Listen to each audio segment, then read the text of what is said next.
Hello, hello, hello. G'day, g'day, g'day. How you going? How you going? I forgot how to say it in England. How do I say it in England? Forgot. How are you? My name is Zohab Z Khan. I'm going to be your host for tonight. I'm going to throw some poetry your way too. My God, do we have a good night planned for you. Thank you everyone for coming. I've got so many random friends in here as well. I'm really, really touched that you guys came. One dude that I met at an airport in Melbourne has showed up as well. Thank you very much, Brian. I'm not even messing with you. Like, we became Instagram buddies. I was like, hey, Brian, you want to come to my show when you come to London? He's like, yeah. And now he's here. Thanks, Brian. And shout out to all you beautiful people. We've got an incredible show here tonight for you. We've got Suhaima Manzoor Khan, who's going to be up on stage soon. Give her a round of applause.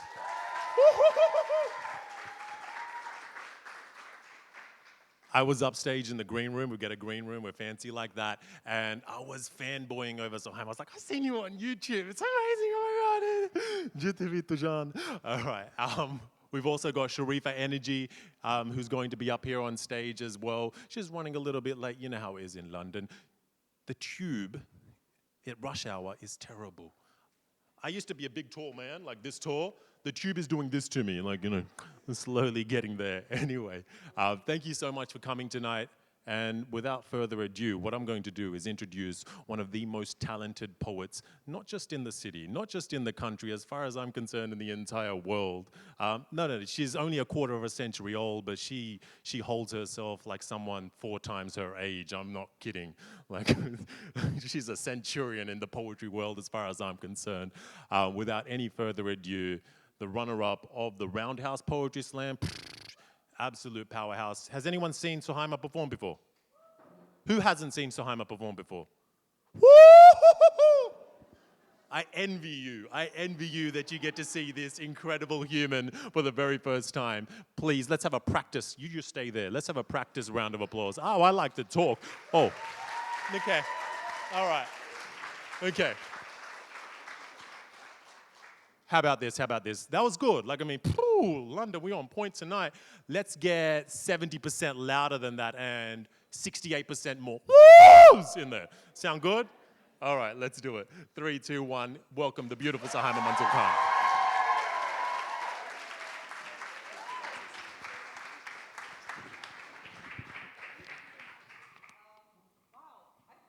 Making a dig at my posture when you said I held myself like someone who was 100, and I was like, wow. I was just thinking of my mom being like, you need to, it was like, okay. But no, thank you so much. It's an absolute pleasure to be part of this lineup tonight. And thank you so much for everybody who's here tonight. Before I do anything else, I'm just gonna pour myself some water, and I realized this would become like a performance piece because you're all gonna have to watch me do that. So just bear with me while I do that.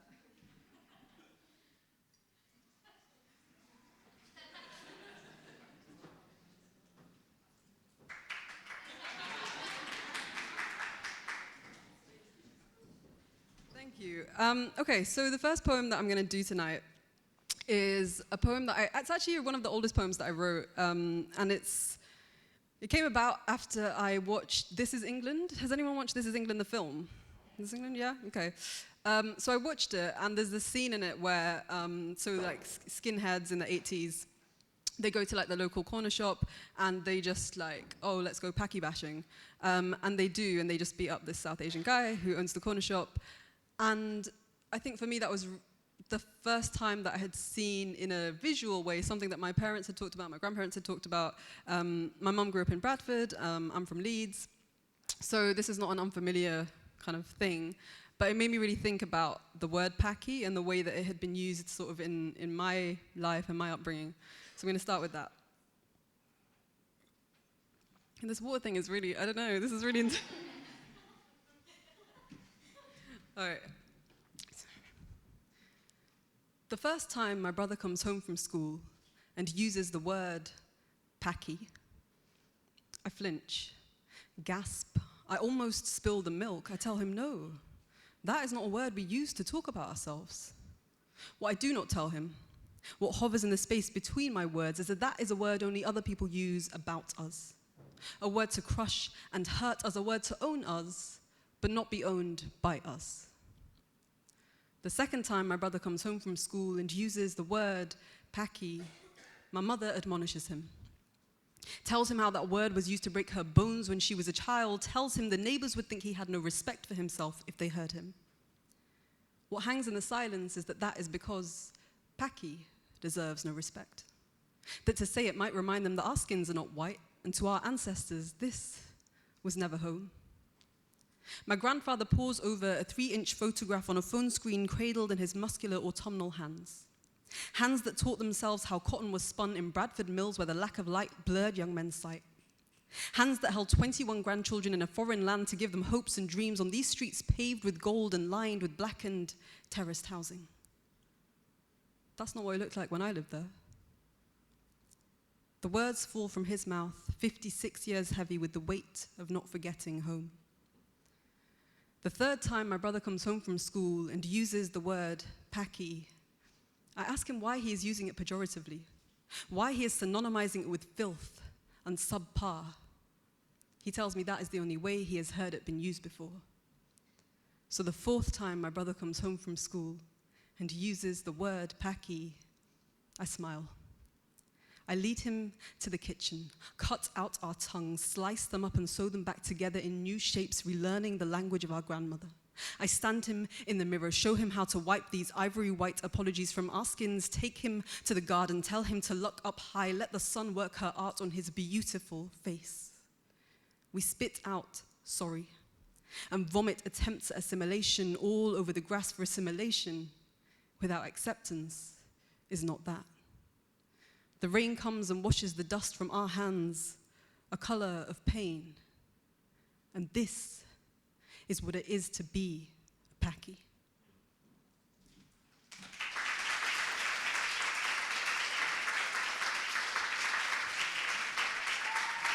Thank you. Yes. Thank you. Okay, so last year, I went to Pakistan for the first time. I say the first time, I had been before for like 2 weeks, but I was like 11 and whatever, I was just like, oh, cool. Whereas this time when I went, I was like, oh, diaspora, oh, what? So it was a whole different experience. And I was there for 3 months, and it was just like, I was trying to immerse myself in the language and try and like think about what did this place mean to me. But actually the thing that I ended up thinking so much more about than I anticipated was women. I spent so much time with women, just all women, and I literally would be writing my diary all the time, and my grandma was like, I don't understand because you're always writing, but we never do anything, so what are you writing about? And yeah, I was just like, I just have so many feelings, you know. So I tried to write a lot of poems about my nani, so my mum's mum, and my masi, who is not actually my auntie. And I just found myself keep falling into tropes and cliches, and it was really difficult, actually, to write what I wanted to say. So this is what I wrote instead. I do not know how to write us outside of bangles and anklets.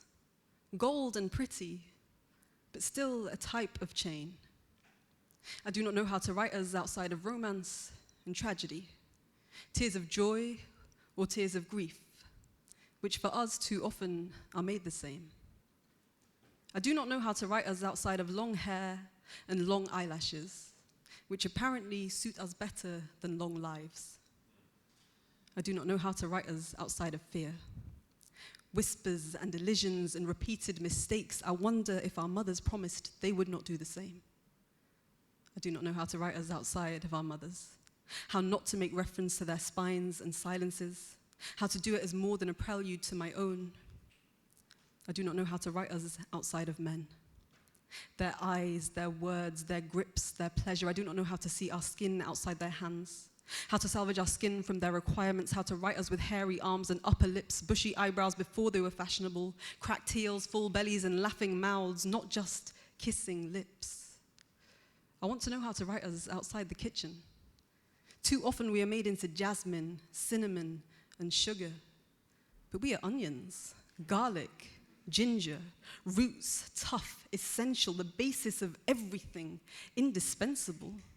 Too often we are made into the moon, a mere mimicry of another's light. But we are the sun, the blaze, the fiery depth. We are deadly and uncontainable. Take back your rivers, your stars, your flowers. We are the source, the light, the soil. I want to write us outside of beauty and myth, though. Outside secrecy, shame, and marriage, outside of lowered gaze and staring eyes. I want to write us, even if I do not know how to begin, because at least that way will be a story for ourselves this time.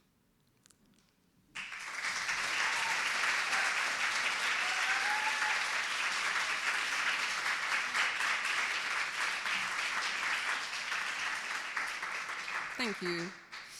I have a poetry collection, and sorry, I thought I was going to say something more than that, but I have a poetry collection. And you can buy some copies. I have some copies in a small bag, so out there, I'll be there with them. It's called Post-Colonial Banter. I'm not taking questions on that. So there's a poem that I wanted to read, because when I saw I already knew what the event was, but then I saw the event description today. It said multilingual, and I was like, oh, okay. So this is me trying to be multilingual without exoticizing myself in a false way. Again, I wrote this while I was in Pakistan. As, I told you, there's a lot of produce there. This is for Alajwai, who will never be able to read this poem. The only people I want to fall in love with me are old women. Not the kind that say I should wear more dresses, but the kind with cracked fingertips and black heels, the kind who can crouch between their legs and be at home. Her naked calves in my naked hands, she looks to the window and says, "Tanu milkar sanu bari khushi hoy." The shy offering urges me to take the plunge, and the plunge feels more like floating. So I reach into it. Squeezing the flesh of her right lower leg, I say, "Main aapko bahut pyar karti hu," adamantly focusing my eyes on her shin. After nothing, she says, "Main bhi tanu bari pyar karti," like an exhale. Her words clasp mine in a way that makes the walls sigh at last. I keep kneading below her knees, feeling both our lungs lighten. Time sits up straight. Every bird cranes ears through the window. The smell of coconut oil on my hands cocoons us, and the room is full of silence by a more delicate name. I do not need the love of anyone but old women. Want only the secret glances and two-eyed winks of old women. Only ache for the touch of hands with translucent skin. Want only their laughter and half-toothed smiles. In the morning, Nani revels in the sounds of the streets. Reminds me that in England there is no ronak like this. No ronak like crushing peanuts in your palms by the roadside. No ronak like the type that emanates from her jawline. I remind her that in England there is no sitting like this either. With traffic washing over you like lullabies. With onions and sun cream ingrained in your fingers. I do not need the love of anyone but old women. Want only their affirmations and to bask in their brown. Want only their strange remedies and fond shrugging nods. Voices roll over the charpai, like brown hands making roti. I understand like traces, and if I close my eyes, I see orange. 3 echoes of brown feet crouch in the weaves. We are the sunlight on the roof. Birds circle making handi of the sky, and laughter washes over us like wudu. I do not need the love of anyone but old women. Want only their eyes on me when I kick my legs up to the sky. Want only their eyes on me as the adhan dances through pink edges of the air. When I leave, I cry all the way home. I cry in the silence of a taxi ride, our 6 legs pressed together for a last time. I cry in the darkness of the plane, sat between 2 old women who aren't them. I watch her embrace me 1,000 times. The flight of her kiss on my head, never quite the same. I feel the tears rise again. We stand apart in silence again. She wipes her eyes with her shawl again, and we drive to the airport in silence again. Sunlight shakes my hand through the plane window for a last time. Aajao sham hone aayi. I cry into my diary for a last time. Mausam ne li angrai. Something about me is smaller. Tu kis baat ki hai ladai. A piece left behind. Tu chal. A breaking heart is a beautiful price to pay, though. Main aayi. To get to leave a piece behind. Chal, main aayi. The only people I want to fall in love with me are old women.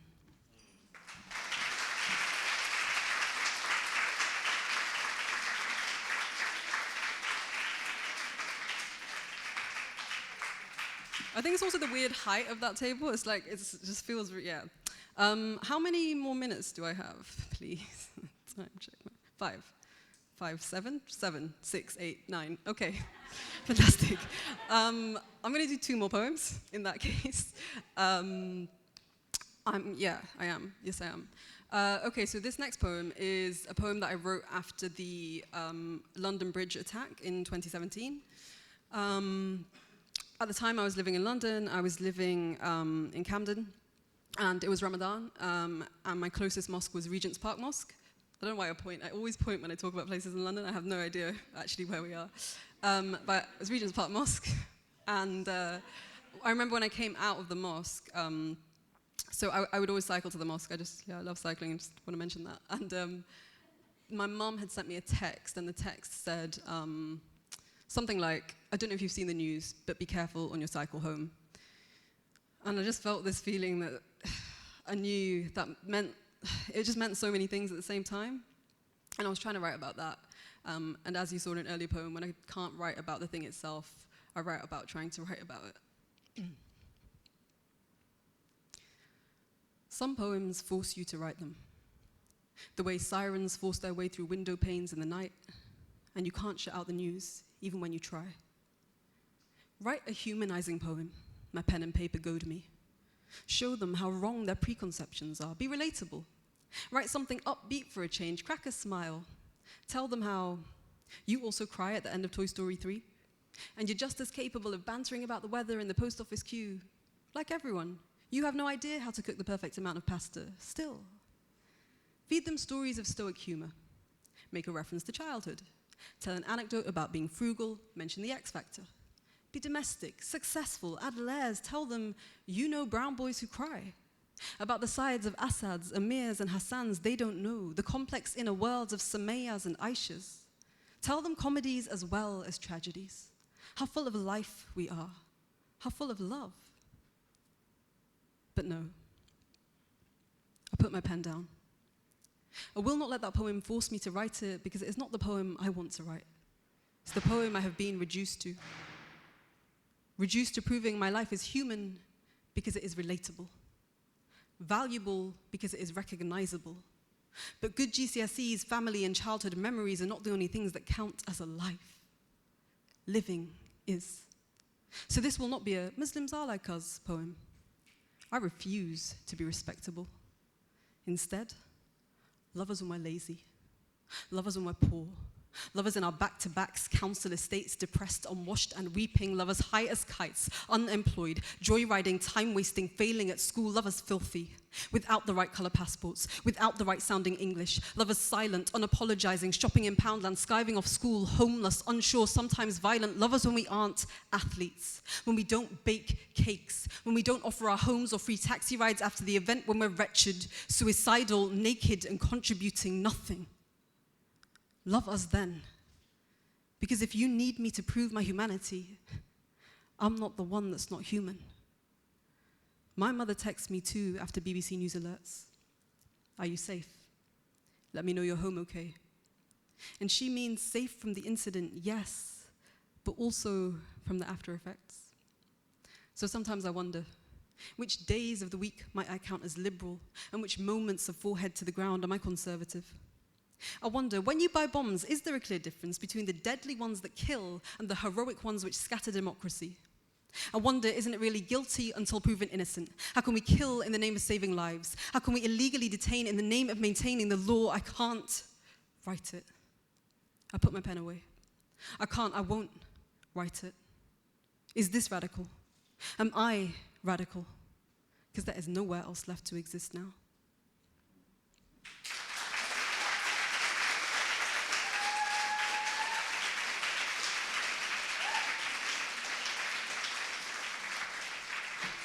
Thank you, guys. Cool. Thank you so much for having me. Thank you to Zohab for allowing me to share the lineup. I'm going to do one last poem.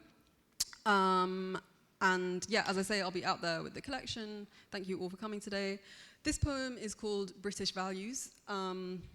British values are, if you guys don't know them, I can just reel them off for you. No, so what's interesting, though, is that counter-extremism in this country as an apparatus, says that extremism, the government defines extremism as vocal or active opposition to British values.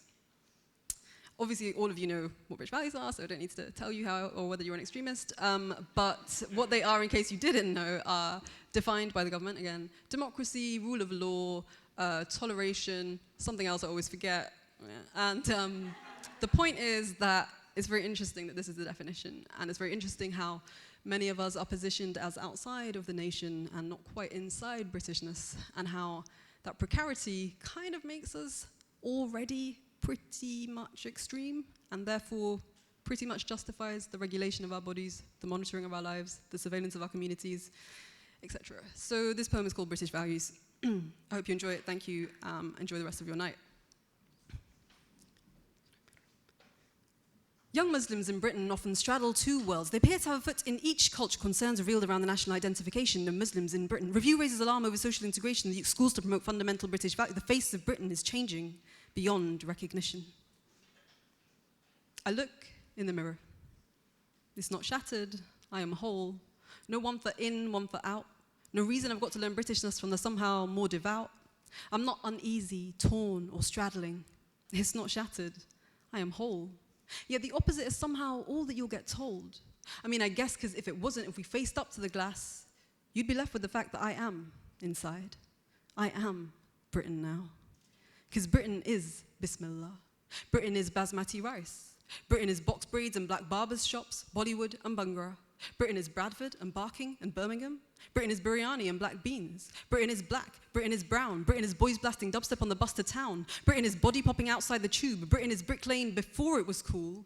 Britain is bilingual. Britain is the burqa. Britain is praying in the changing rooms. Britain has its feet in your sink. Britain is bad at knowing itself, belligerent and boring. Britain has not changed beyond recognition. Recognize it was never one thing. I am the inside you pretend is outside. But we have to stop pretending. Pretending the rolling hills are just romantic, not remnants of injustices swept under a rug. Like the tea didn't come from Asia, like its sugar wasn't grown by slaves, like dry humor isn't a way to just ridicule dissent, and cues don't expose the way we're always told to wait for change rather than making it. And it's funny that over-apologizing is seen as a national trait, because half of history is still waiting. I look in the mirror. It's not shattered. I am whole. There is no brink or turning point. I'm here. Britain is barbaric. Oh, sorry, did you think that was me?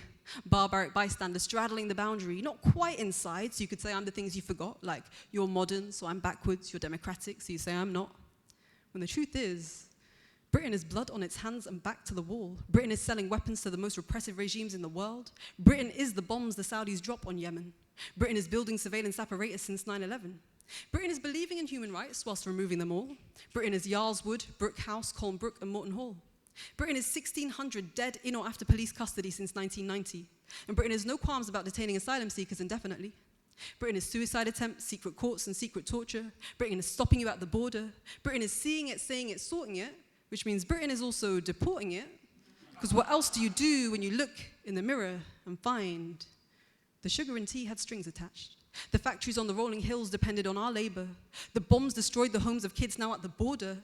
Britain is barbaric. Britain is blindly patriotic. Britain is built on false narratives, slices of other people's dishes. Britain is stolen artifacts in museums named after itself. Britain is knife and fork polite, stabbing you at will. Britain is selective. Yours till it's not, in yours till it's not, then blaming you. Britain is borders, Britain is Brexit, Britain is spending on weddings but not fireproofing homes. Britain is cutting mental health services yet somehow strong and stable. Britain is 40% of young people in custody being from ethnic minority backgrounds, and Britain is blaming them for this statistic rather than asking difficult questions, because Britain is blaming the kids who aren't white. Britain is blaming the immigrants. Britain is blaming the Muslims. Britain is blaming bureaucracy. Britain is not listening. Britain is not that great. Britain is breaking. We're breaking everywhere except the place it points the finger. Because there's only a few things left that are great about Britain. And there that Britain is Bismillah, Basmati and bilingual, box braids and black barbers shops, Bollywood and Bhangra, Bradford and Barking and Birmingham, biryani and black beans. Britain is black, Britain is brown, Britain is boys blasting dubstep on the bus to town, Britain is body popping outside the tube, Britain is bricklaying before it was cool, Britain is bilingual, Britain is the burqa, Britain is praying in the changing rooms, Britain has its feet in your sink, Britain is your greatest nightmare, every repercussion you never thought through, Britain is the terror to be counted, Britain is the mind to be got inside.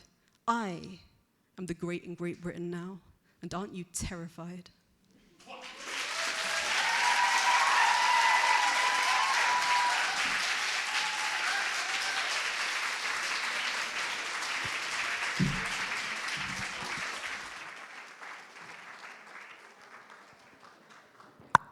One more time, Zahaima Manzoor Khan, ladies and gentlemen.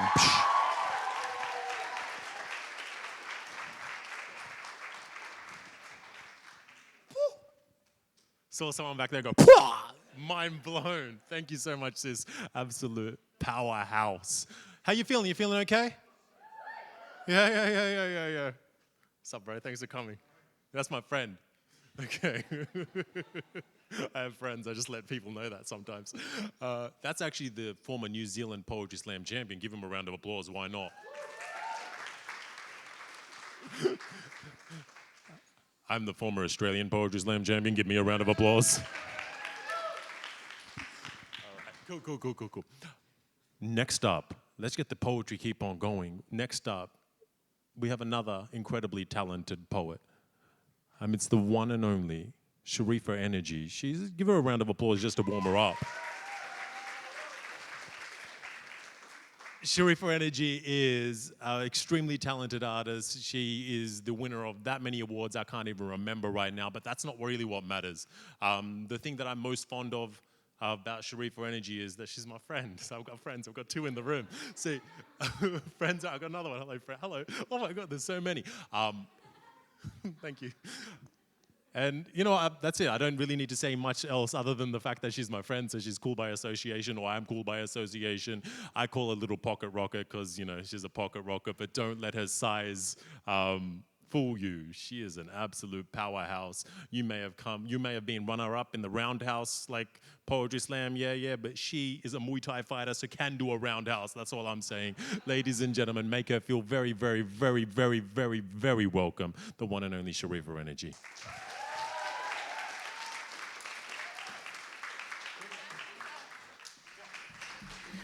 Hey everyone. So I'm like, friends, we're here. So yeah. How's everyone doing? Okay. I got here kind of late because, just at Oxford Circus Station, I saw someone being stopped and searched.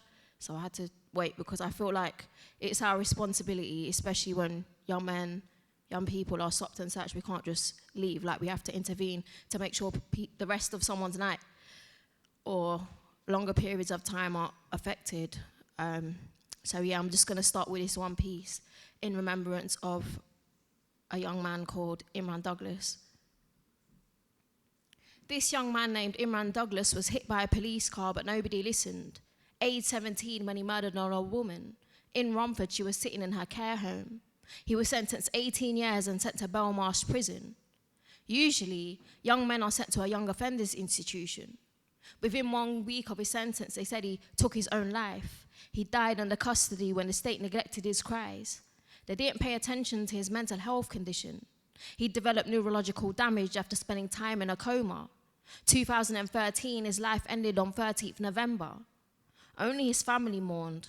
Others saw a thug, undeserving of empathy. Imran had pleaded guilty. He was just a young boy. His family mourned for Marjorie too. At his crime, they were annoyed. But how many have died whilst being restrained in custody, meant to be under the care of the state, but treated no different to our ancestors in colonies?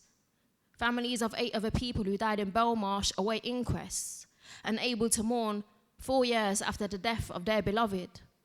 What about Nadine Wright, who was doing her sentence in Peterborough for stealing less than 14 pounds of food, but she was just a heroin user. In November 2013, she miscarried in her cell. A day after being in prison, they made her clean up her fetus and scrub the blood herself, but She was a thieving junkie. She couldn't have looked after that child. Did it really have to take 3 days before the governor interfered? Her healthcare ignored, probation neglected. Is this the fascist society England has come to be, not always been?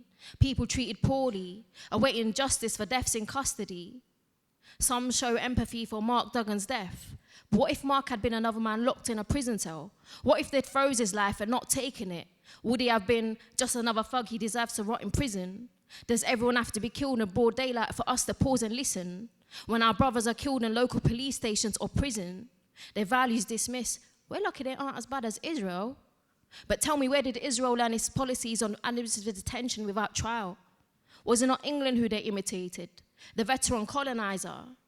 Why was Baba Ahmad extradited, tortured, and made to feel guilty? Terrorism, they say, but evidence being less than plenty. Dala Ahsan awaited trial after being extradited. 6 years held in detention, no trial, all for his poetry. How many more have to die before we wake to the brutality on our own doorstep? Recognize the fascism. Why is a child sentenced years for taking water off the co-op shelf?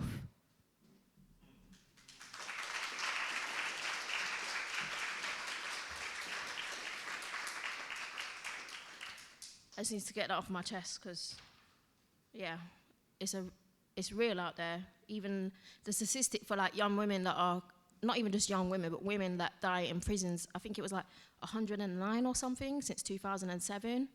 And just like recently, a baby died in a prison in, I can't even, Brockenwell or something? I can't remember what yeah, but that's a recent situation. And there was another woman who just died. So yeah, we must do what we can to make sure these people and the fight for justice isn't forgotten. But yeah, I'll move the energy along. So this piece is from my collection. I have my debut poetry collection coming out on the 5th of November. It's called Galaxy Walk. So yeah, the first piece in it is called No Chapati Like Maz. I'm not always angry, I swear down. Wish I could write poetry to my grandmother in Gujarati, weave intricate stories and memories, share acknowledgement of her a blessing in my life, illustrate all stories etched in my story.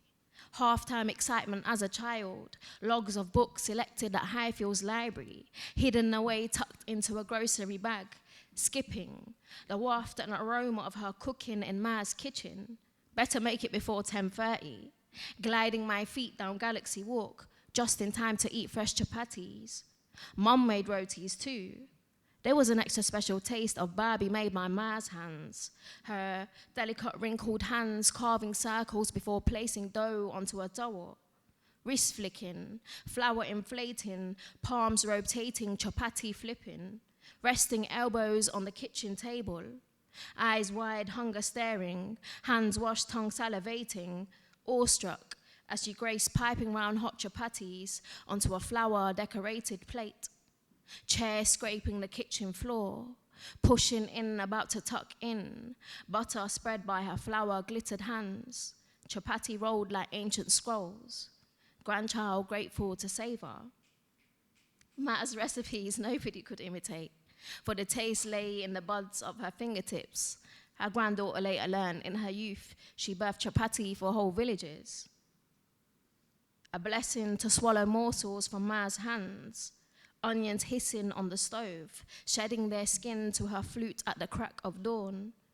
Gluttonous rituals, 3 sittings on Eid Day, in the afternoon at dinner when uncles and cousins came, licking fingers, gobbling 2 lamb biryani plates, no rice grain visible, fingers masala stained. Thank you.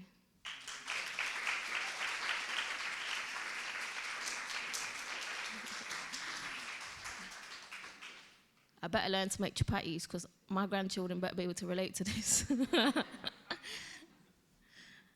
So yeah, this piece is called Mirror, Mirror on the Wall, and I think it's really important to share it because in the South Asian community, we've got issues when it comes to shadism and yeah, so. Mirror, mirror on the wall, who's the fairest? Indian children chant in madrasa. comparing skin tones, peering into eyes to see whose appeared hazel, pulling out the end of their plaits from under their hijabs, eyes wide in awe, her hair is brown, fangirling over Snow White. An Indian mother asked her daughter's friend, "Come over here, let me see who is prettier," grabbed my wrist to place over her child's. Both children frowned, stood awkward. My mother, irritated, praised the scolded girl. One grandmother gloats, "Marina wasi gorina jiwilage." My granddaughter looks like a white girl. My grandmother raises a brow. Daughters in India wear socks with sandals. No one will marry me if my feet are dark. Anxious over potential husbands inspecting, encumbered by foot fetish, self-consciously, she carries trays of masala chai and samosas for suitors. English women in India's tailors' magazines, modeling Asian bridal wear. Even the Ashwarya Rais no longer qualify. Scars colonialism planted, potent salt rubbed into wounds. The caste system reeks putrid.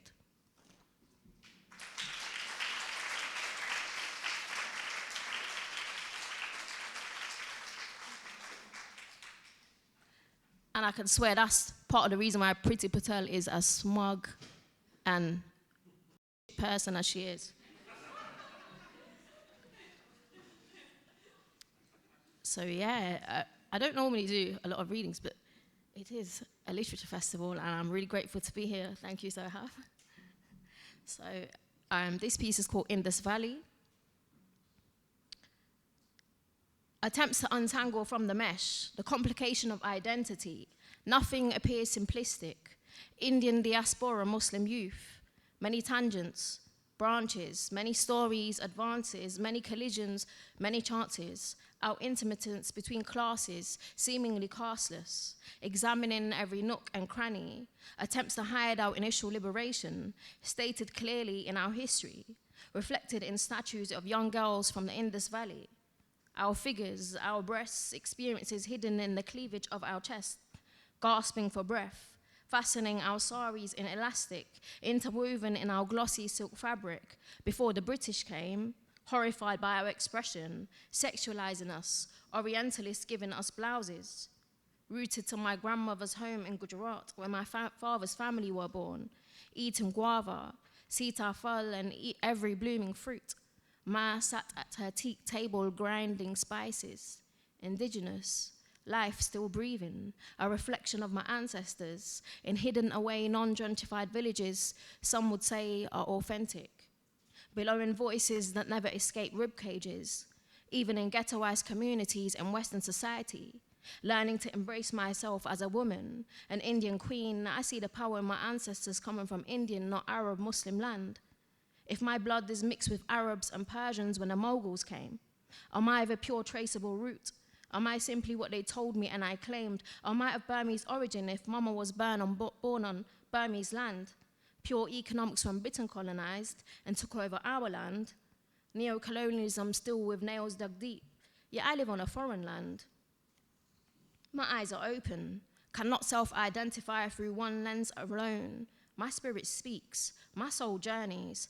I am from another space, another time. My ancestors speak boldly through my bloodline.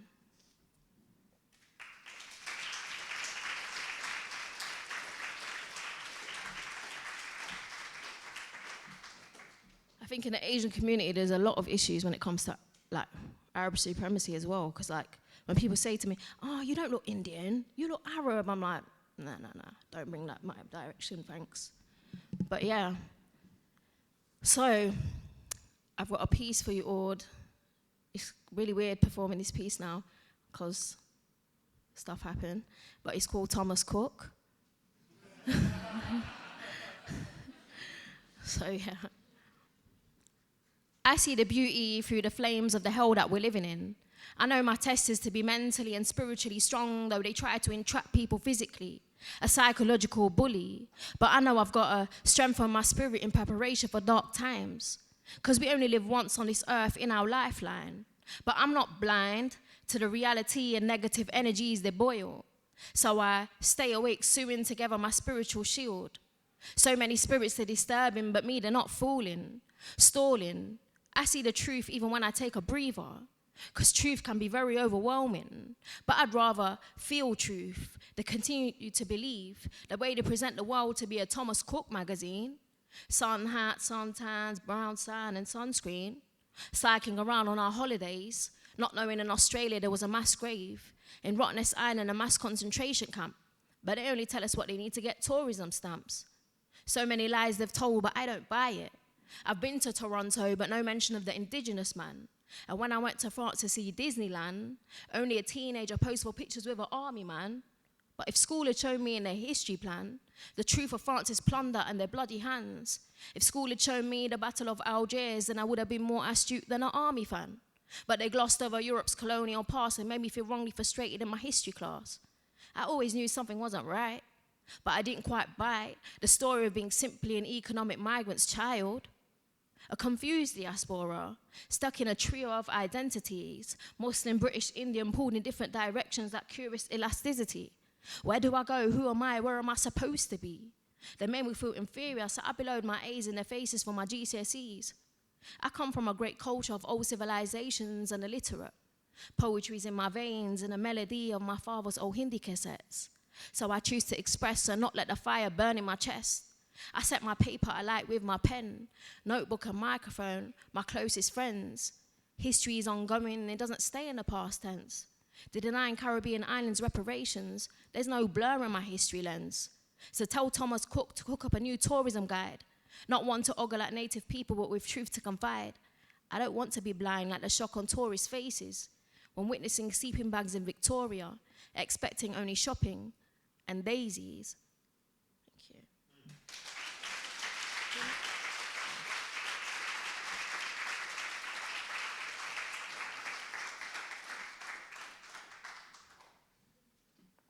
I'm going to end on this. At the end of this month, Brexit's happening, but at the end of this month, there's also the report coming from the Grenfell inquiry, and just whoever works in media or whoever works for whatever you do, or just, I'm sure most of you have got social media, just make sure you're posting about it. Make sure we're raising the voices, because that's going to be tried to get buried on the Brexit news, and it's the phase one of the report. For the past over 2 years, people, the bereaved families, survivors, and people have been going, in and out of the inquiry, and it's been really emotionally taxing. So we just need to make sure it's not in vain, and the first stage gets what it does. But yeah, it's not just about Grenfell, it's about housing up and down this country. So this piece is called Britain's Minefield. Flammable cladding in Britain, a time bomb waiting to explode. Anxious eyes dot back and forth, cautious feet on a minefield, hundreds fighting with their might to detonate. Residents pacing up and down on their blocks, night wardens on shifts, alert neighbors before it's too late. Children afraid. Mummy, is it going to be us next? Are we the next Grenfell? Mothers forced to lie to their children, kissing them goodnight, tucking them into bed. Leaseholders reasonably stressed. Building regulations began to be questioned. Can't ever say Grenfell or Barking wasn't pre-warned. Hundreds of buildings up and down the country. Parents dropping their children to school concerned, visiting relatives on the oncology ward. Looking out their bedside window, hearts dropping, recognizing the cladding on Grenfell covering the hospital's walls. Voices once hoarse from inhaling thick smoke, bellowing to be heard. A visible defiant demand projected onto Parliament, pressure that cannot be ignored, demanding for sprinklers in homes, the removal of dangerous flammable cladding, the installing of fire-safe doors. Hundreds of buildings in Britain wrapped in a time bomb, residents' demands they attempt to ignore. The time bomb is ticking, the state closing their blinds, complicit in this terrorism. So many names responsible. When will they be held accountable? Cutting corners, lives more important than buildings being aesthetically pleasing. Grenfell Tower to many was their palace, an eyesore to Rockfielding Mellon, Paget Brown and their cronies.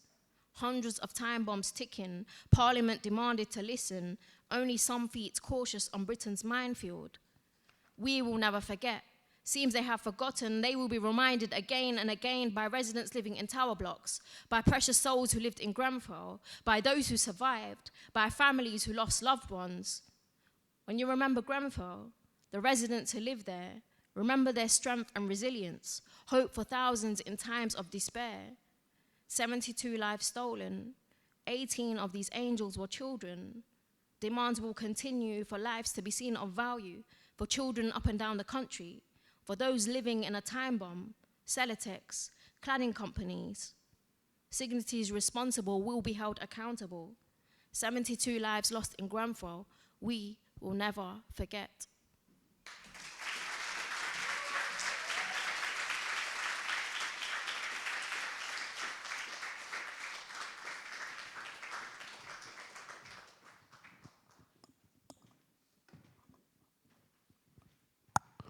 One more time, Sharif for energy, ladies and gentlemen.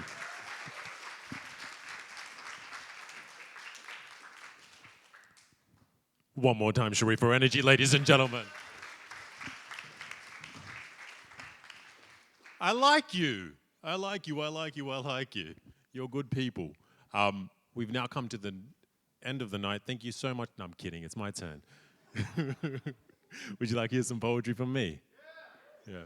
It's a little bit weird when you host in a night and you also perform at the night, you know. I feel kind of weird on how to introduce myself. And I could just go straight into it, or I could tell you all the cool shit that I've done. So I'm going to do that instead. No, I'm kidding. Let me get straight into it.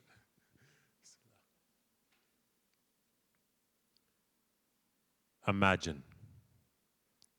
Imagine a world where people are treated as equals. Imagine a world where people are not categorized by skin tone, religion, gender, or size.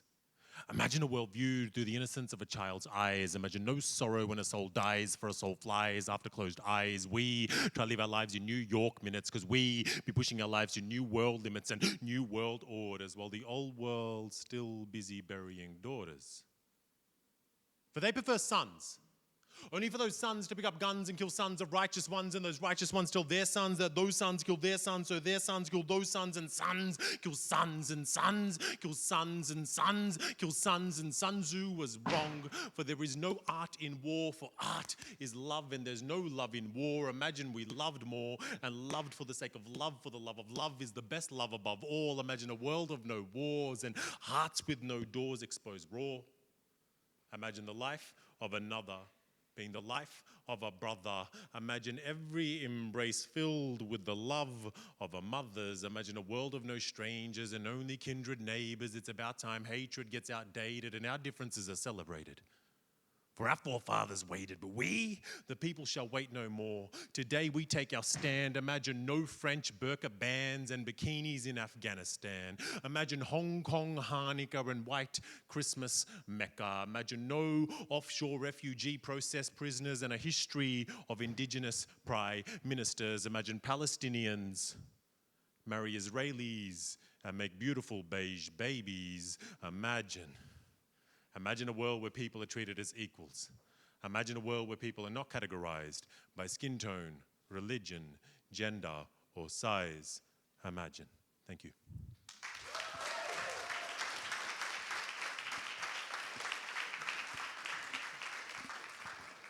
Thank you, thank you, thank you, thank you, thank you. How you feeling? You feeling okay? Let's just churn the poems. I'm in the mood to churn poems. Would you like to hear another? Okay. Yeah, thanks, bro. Appreciate it. How are you, Bal? You doing well? Cool, cool. All right. That's my friend Bal. Okay. We traveled through Vietnam together, and now he's here. It's incredible. It's incredible. Hi, Melbourne Airport. Okay, let's do this. This is a true story. Sometimes in life, I meet absolutely incredible human beings, and when I meet those types of people, I'm like, I gotta write a poem about you, you know what I mean? Like, sometimes I meet absolute shit people, and I'm like, I gotta write a poem about you. And this is a poem about the second type of person. I used to live in a beautiful country town called Wagga Wagga. It's in the... What? Why you laugh? Huh? I'm kidding, it's okay. A lot of people laugh at the name Wagga Wagga. It's a real place, I assure you. It's in the middle of New South Wales, halfway between Sydney and Melbourne. Cool. I'm Australian, just in case you didn't know. Okay, here you going. All right. True story. He said, Go back to where you came from, you dirty terrorist. He called me a dirty terrorist. But to be honest, this isn't the first time I've heard this. So I become used to such abuse and learn to pick and choose what I listen to. But this was new. This time, this middle-aged man held in his hand the hand of his 10-year-old son. And I'm not one to tell someone how to raise their seed, but this made my soul bleed black, boiling blood. For when I have a son, I'm going to teach him love. I'm going to teach him respect and acceptance for creatures in existence. But this man, he didn't seem to understand that his wicked words would manifest in the chest of his son, leaving him with a hate-filled heart he'll go to school with, thinking it's cool to act just like dad. And call that Kit Kat brown kid a dirty Arab. And trust me, you should stay back when my frame of mind's in a mind frame where I'm a name and shame, a racist terrorist. And for the next 4 minutes, I waged war with my words. My lyrical jihad was heard down every street in Wagga. Wagga, my poem on mass destruction caused destruction of Hiroshima and Nagasaki. Proportions, people, please proceed with caution. For I rock no suicide vest, but I assure you a bomb lies inside this chest ready for love. Explosions of the most poetic kind. I am a terrorist of the mind, spreading extremist ideals of peace, love, harmony, one poem at a time. So when I rhyme not to be heard, but to be heard. Word. Shukriya.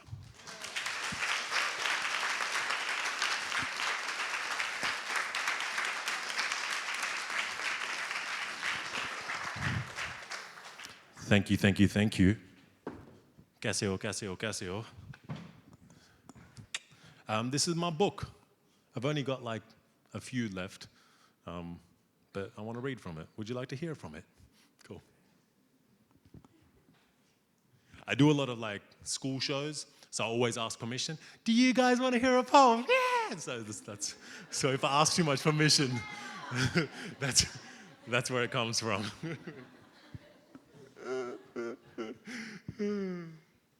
I like you. Chalo. Bismillah.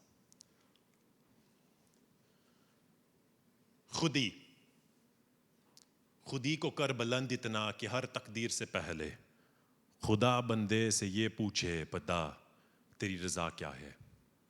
AKA, before every step you take and decision you make, my son, make your convictions so strong that God himself will pause fate just to ask you what you would like to do next with your next step. This is a lesson I learned from my father, who learned it from his father, who learned it from his father, my great-grandfather, a man who in 1901 left his home in a land now known as Pakistan to land on Australian shores.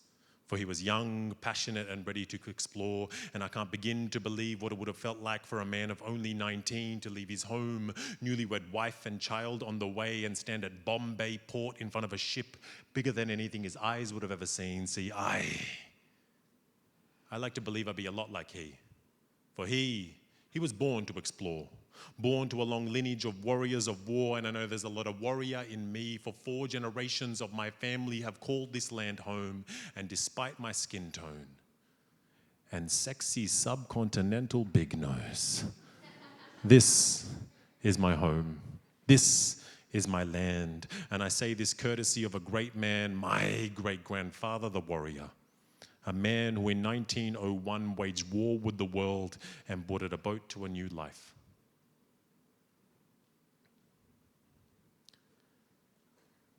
A 112 years later,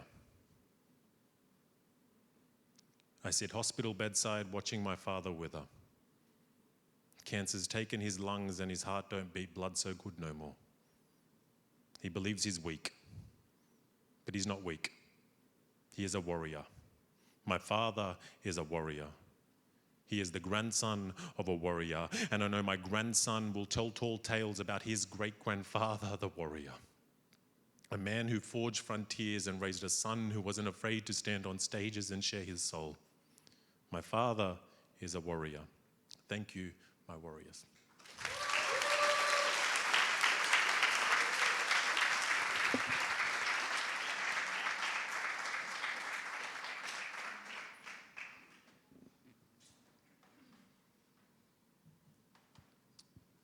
Shukriya, shukriya, shukriya. Kaise ho, kaise ho, kaise ho? Theek ho? Does anyone understand? Okay, some, yeah. Let me do another one. Yeah, okay, I'll read one more poem from here. Why not?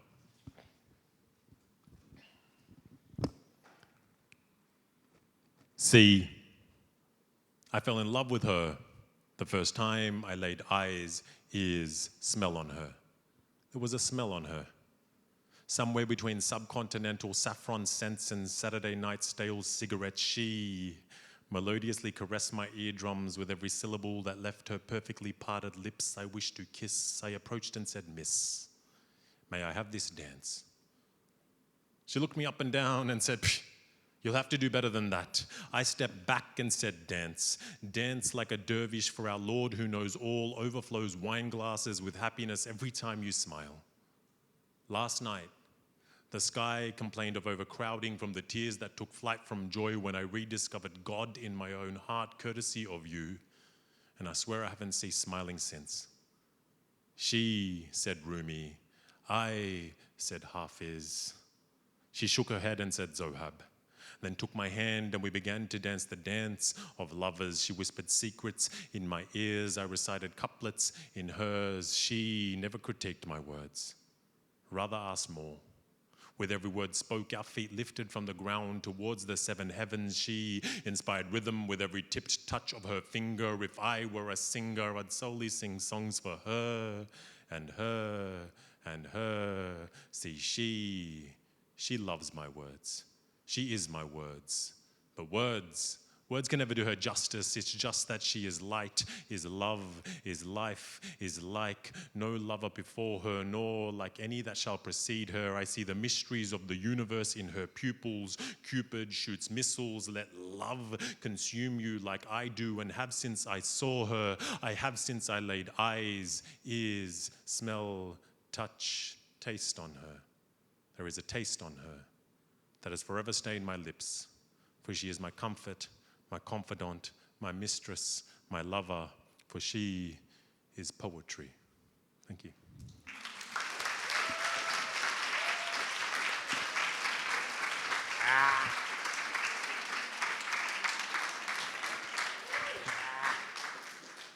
So I found this on the way here, and it comes in a big bag, right? And like I put it on my back, and I'm going through the tube, and I'm like, I'm a brown dude dressed all brown with a brown man's beard with this thing on my back, and I was trying not to act sus.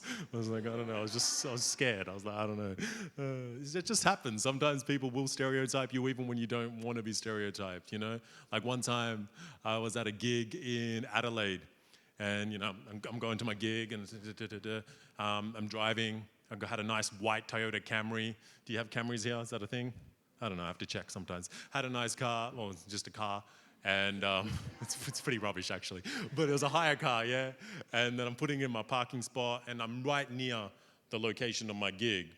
And then I just see this random girl like waving at me. I was like, oh wow, she recognized my face from a poster or something like that. I think I'm a big deal, like she's And then I get closer and closer, and then she's looking at her phone, looking at the license plate, and like she thought I was an Uber driver. So, true story. All right, let me play this. This is my didgeridoo. That's the name that the British gave to it. The story goes, one of the more common names, it's got many, many names, but one of the more common names in Australia is a yidaki. But the story behind why it's called a didgeridoo is because the British rocked up and said, hello, Australia. No one seems to be living here. And, and they heard a dude playing a didgeridoo or a yidaki. And you know, the standard sound that comes out of a didgeridoo is that of a kangaroo, and a kangaroo goes da-dong, da-dong, da-dong, da-dong, da-dong, and that's the jumping noise of a kangaroo, yeah. And they were like, yeah, that sounds like a didgeridoo. That's why it's called a didgeridoo. No shit, true story. Okay, let me play it a little bit for you. You guys want to hear my didgeridoo? All right, you're good kids. All right.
Yeah, I like doing that. It's fun.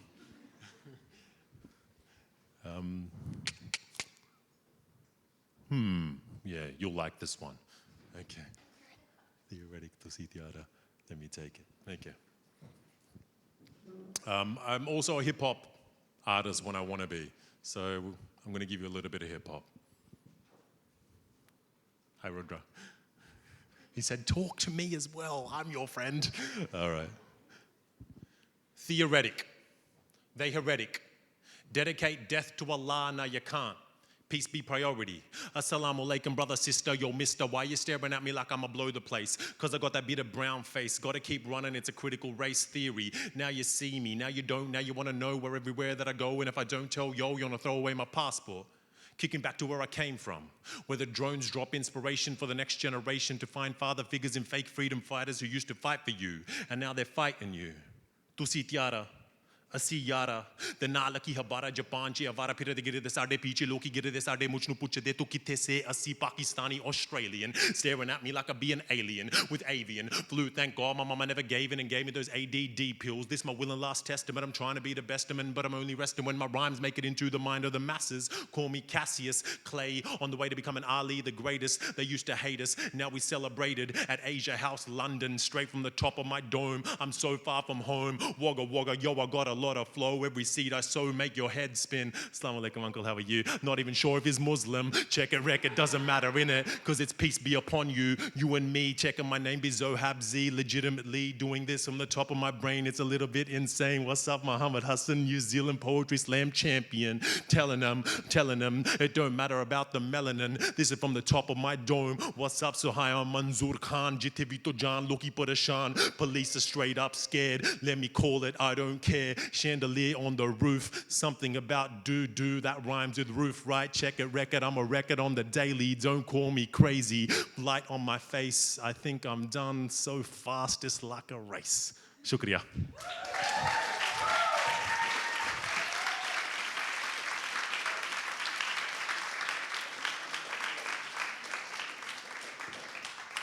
Thank you. Okay, how are we going for time? We got time. Does anyone need to be anywhere? No? Okay, we'll wrap it up. I reckon I'll do 1 or 2 more poems for you, and then we can call it a beautiful night. Let's do that one for you.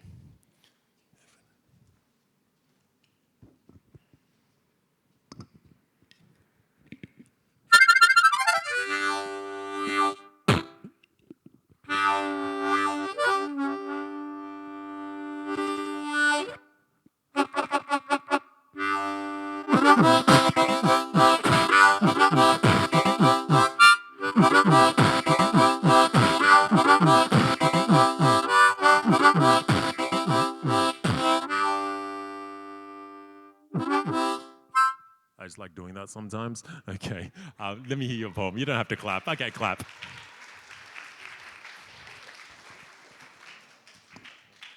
She's just taking a picture, sorry. Okay.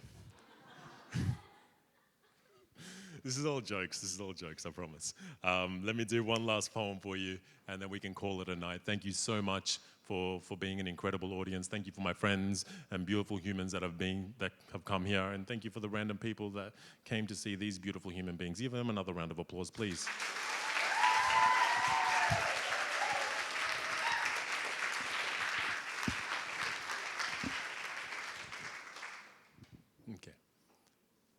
One last one.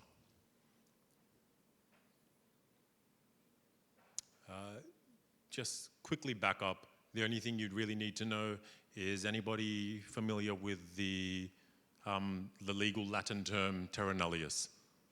Some Australians are, some people aren't.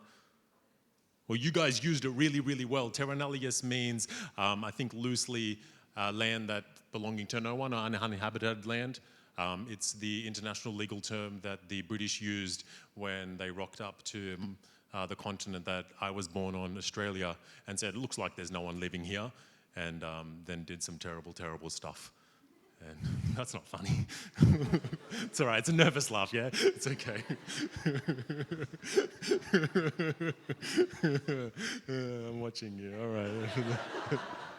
Yeah. It's the one you least suspect, rock up, hijab and stuff, yeah. Not, you're from the Home Office, aren't you? I knew it.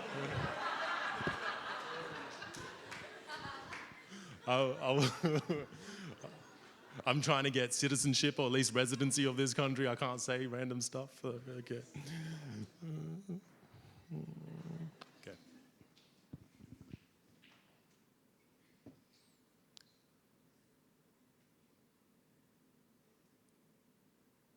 It's evident from our decadent, dividend-driven dollar days that we always need someone new to blame. Whether it be refugees, Aborigines, television twerkers, or Muslims in burqas, it could just be that the worst is in us. In God we trust. But maybe God trusted us just a little too much because we kill in his name. Nah, we kill because we kill.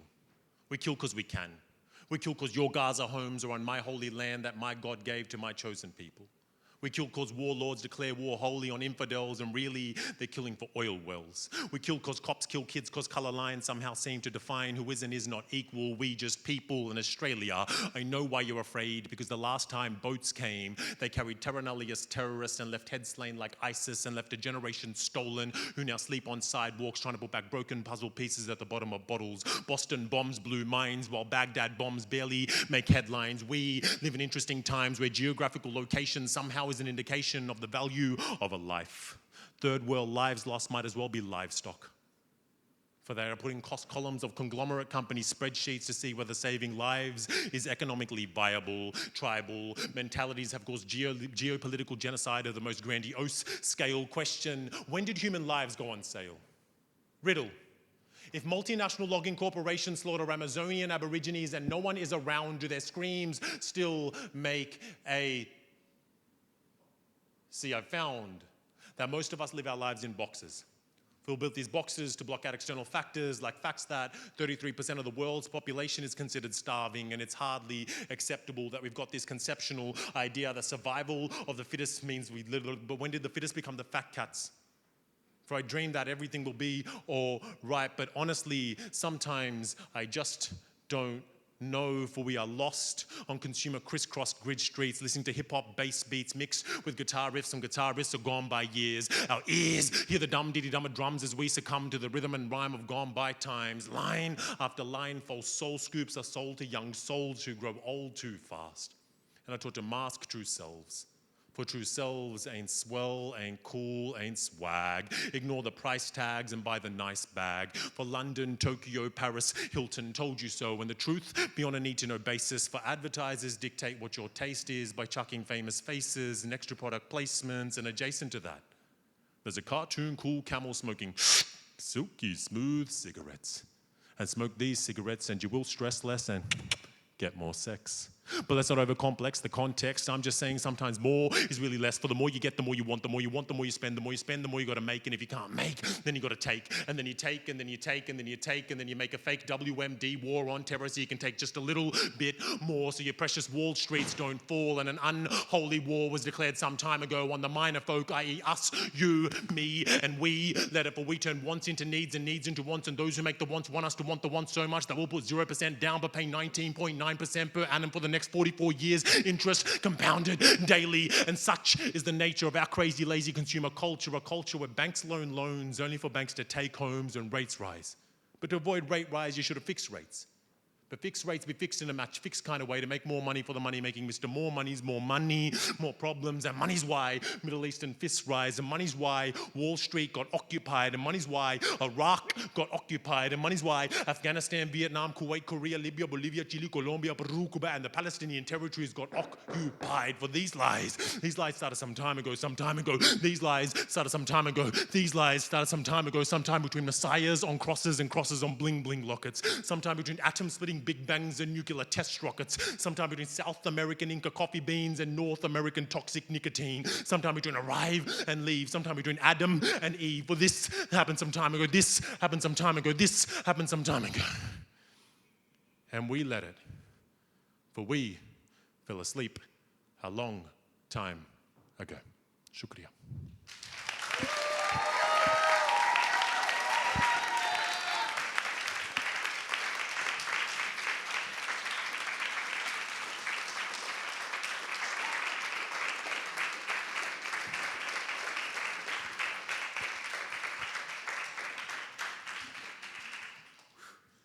Thank you so much. You've been absolutely incredible. I'm pretty beat. I think we're going to call it a night on that. Thank you so much for everybody that came, everybody involved in organizing this. Thank you so much, Anna, for those back and forth emails. She's an absolute legend. Give her a high five on the way out. She's the one in the gangster clothes. Thank you so much. There's a bar next door. Go booze yourselves up, or don't booze yourselves up if you keep it halal. Thank you very much. Have a good night. These ladies.